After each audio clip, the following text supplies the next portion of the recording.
அன்பான காலை வணக்கம் மாணவர்களே. நாம் இன்று பார்க்க இருக்கும் பாடம் தமிழ் 7ஆம் வகுப்பு இயல் 4. இயல் 4இல் துணை பாடம் பார்க்க இருக்கிறோம் மாணவர்களே. துணை பாடத்தில் எங்கே மகிழ்ச்சி என்னும் துணை பாடத்தை இங்கு கற்க இருக்கிறோம்.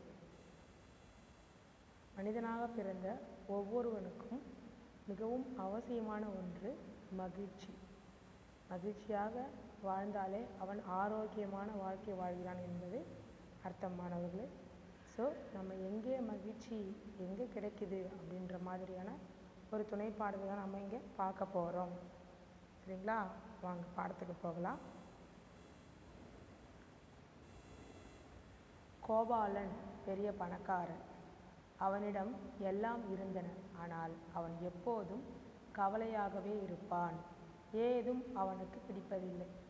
கோபாலன் அப்படின்ற ஒரு பணக்காரன் இருந்தான மாணவர்களே.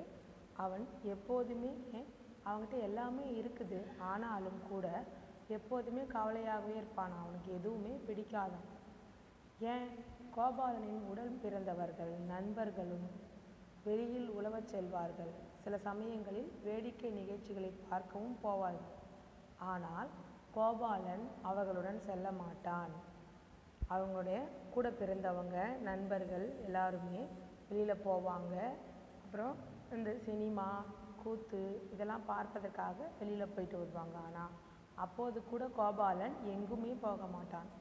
அவர்கள் வலியுறுத்தி அழைத்தாலும் அவர்களுடன் செல்ல மறுத்து விடுவான். கம்பல் பண்ணி வா கோபாலன் போகலாம் அப்படின்னு கூப்பிட்டா கூட அவன் போக மாட்டானாம், வரமாட்டேன் அப்படின்னு சொல்லிடுவானாம். தன் அறையிலேயே இருப்பான். அவனுடைய வீட்டில் இருக்கிற அவனுடைய அறையிலேயே இருப்பானாம். அல்லது தன் கட்டிலில் படுத்து கிடப்பான். காரணம், அவனது செல்வங்கள் திருடு போய்விடுமோ என்ற அச்சம். அவங்ககிட்ட இருக்கிற பணம் தான் காரணமானவர்களே. பணம் கொஞ்சம் இருந்தால் அது நமக்கு காவல், அதுவே அதிகமாக இருந்தால் அதற்கு நாம் காவல்னு சொல்லுவாங்க இல்லையா? பணம் கம்மியாக கையில் இருந்துச்சுன்னா அது நமக்கு, அதற்கு நாம எஜமானி. அதுவே பணம் அதிகமாக இருந்துச்சுன்னா அதற்கு நாம பணம் நமக்கு எஜமானி அப்படின்னு சொல்லுவாங்க.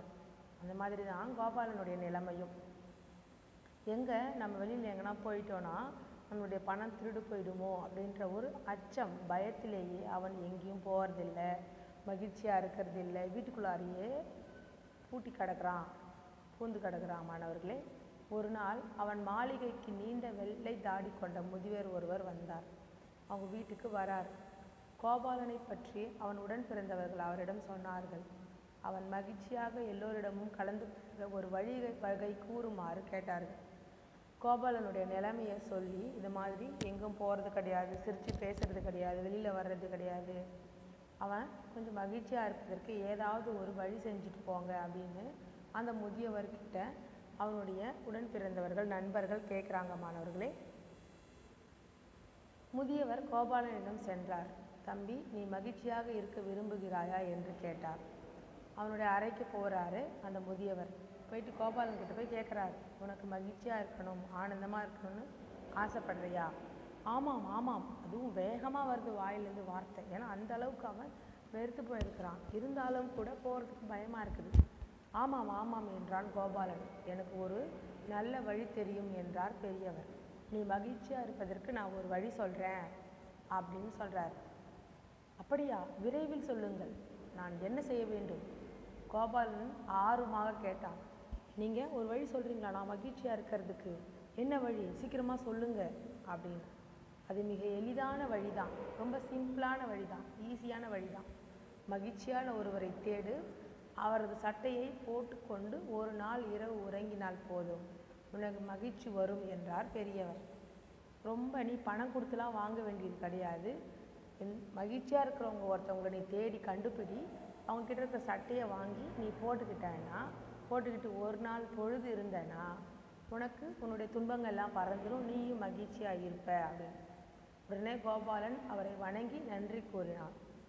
ரொம்ப நன்றிங்க ஐயா, நான் எப்படியாவது மகிழ்ச்சியாக இருக்கிறவங்களை ஒருத்தவங்களை தேடி அவங்களோட சட்டையை வாங்கி ஒரு இரவு போட்டுக்கிட்டேன்னா என்னுடைய துன்பமெல்லாம் பறந்து போயிடும், நான் மகிழ்ச்சியாக இருப்பேன் அப்படின்னு சொல்லிட்டு நன்றி சொல்கிறான்.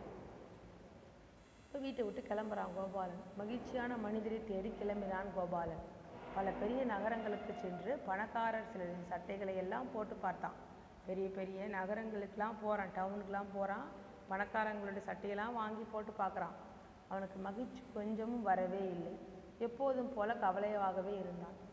நிறைய வசதியானவங்ககிட்ட போயிட்டு அவங்க சட்டையை வாங்கி போடுறான்.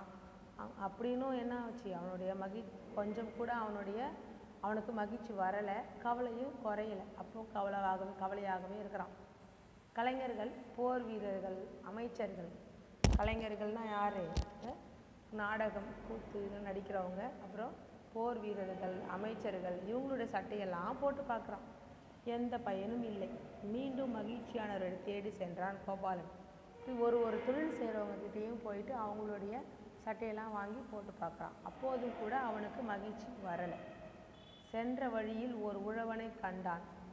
அவன் மகிழ்ச்சியாக பாடிய வண்ணம் நிலத்தில் உழுது கொண்டிருந்தான். இப்படி போயிட்டே இருக்கிறான் இல்லையா, மகிழ்ச்சியான ஒருவரை தேடி போயிட்டே இருக்கிறான் இல்லையா மாணவர்களே. அங்கே போகிற வழியில் ஒரு உழவனை பார்க்குறான். அவன் மகிழ்ச்சியாக சந்தோஷமாக பாடிய வண்ணம் நிலத்தில் உழுது கொண்டு இருந்தான். நிலத்தில் வயலில் உழுதுட்டுருக்கிறான். உடனே கோபாலன் உழவனிடம் சென்று, நீங்கள் மகிழ்ச்சியாக இருக்கிறீர்களா என்று கேட்டான். அந்த உழவன்கிட்ட போய் கோபாலன் என்ன கேட்குறான், நீங்கள் மகிழ்ச்சியாக இருக்கிறீங்களா அப்படின்னு கேட்குறான். ஆமாம், ஏன் கேட்கிறீர்கள் என்றான் உழவன். நான் மகிழ்ச்சியாக தான் இருக்கிறேன், ஏன் அது கேட்குறீங்க அப்படின்னு. இவ்வளவு எளிமையாக இருக்கிறீர்களே, தங்களுக்கு எதுவும் தேவையில்லையா? ஏதேனும் வேண்டும் என்று விரும்புகிறீர்களா? பெரிய செல்வந்தனாக விரும்புகிறீர்களா என்று கேட்டான் கோபாலன். ரொம்ப எளிமையாக இருக்கிறீங்க பார்க்குறதுக்கு, ஆனாலும் மகிழ்ச்சியாக இருக்கிறீங்களே. உங்களுக்கு பார்ப்பதற்கு ரொம்ப எளிமையாக இருக்கிறீங்க, ஆனால் ரொம்ப மகிழ்ச்சியாக இருக்கிறீங்களே. உங்களுக்கு பெரிய செல்வந்தன் ஆகணுன்ற ஒரு ஆசையெல்லாம் இல்லையா அப்படின்னு கேட்குறான். அதற்கு உழவன், வேண்டாம், எனக்கு உள்ளதே போதும், வேறு எதுவும் வேண்டாம் என்றான். எனக்கு செல்வந்தனாக ஆக வேண்டிய ஆசை இல்லை, இருக்கிறதே எனக்கு போதும், வேறு எதுவும் வேண்டாம். உழவன் கூறியதை கேட்ட கோபாலன், உன் சட்டை ஒன்று எனக்கு கொடு, எவ்வளவு பணம் வேண்டுமானாலும் தருகிறேன் என்றான். இவன் மகிழ்ச்சியாக இருக்கிறான், இவனுக்கு எதுவுமே தேவையில்லை என்றான். அப்போ இவன்கிட்ட இருந்து ஒரு சட்டையை வாங்கி போட்டால் நமக்கு மகிழ்ச்சி வந்துடும் நினச்சி, உங்ககிட்ட இருக்க சட்டையில் ஒரு சட்டையை எனக்கு கொடு, நான் ஒரு இரவு போட்டுட்டு தந்துடுறேன், அதுக்கு எவ்வளோ காசு வேணாலும் கொடுக்குறேன் அப்படின்னு சொல்லிட்டு சொல்கிறான். மாணவர்களே, சட்டையா? என்னிடம் சட்டையே இல்லையே, நான் சட்டை போடுவதே இல்லை என்றான் உழவன். சட்டைலாம் நான் போடுறதே இல்லை, என் சட்டையும் இல்லை. மேலும் தன்னலமின்றி பிறர்க்காக உழைப்பதே தன்னுடைய மகிழ்ச்சி என கூறினான். எனக்கு சட்டையும் இல்லை, அது மட்டும் இல்லாமல் எனக்கு எந்த ஒரு ஆசையும் இல்லை, பிறருக்காக உழைப்பது மட்டும்தான் எனக்கு மகிழ்ச்சியை தரக்கூடியது என்று. மகிழ்ச்சியாக இருப்பது எப்படி என்பது அப்போதுதான் கோபாலனுக்கு புரிந்தது. தன்னிடம் இருந்த செல்வங்களை எல்லோருக்கும் பகிர்ந்து கொடுத்தான்.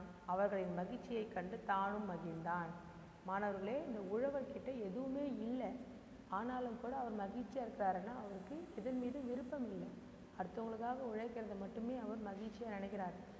அதாவது இருக்கிற சந்தோஷத்திலேயே மிகப்பெரிய சந்தோஷம் எதுன்னு பார்த்தீங்கன்னா அடுத்தவங்களை சந்தோஷப்படுத்தி பார்க்குறது தான் அப்படின்னு சொல்லுவாங்க.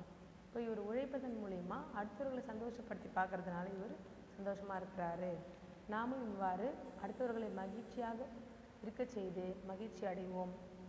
நன்றி, வணக்கம் மாணவர்களே.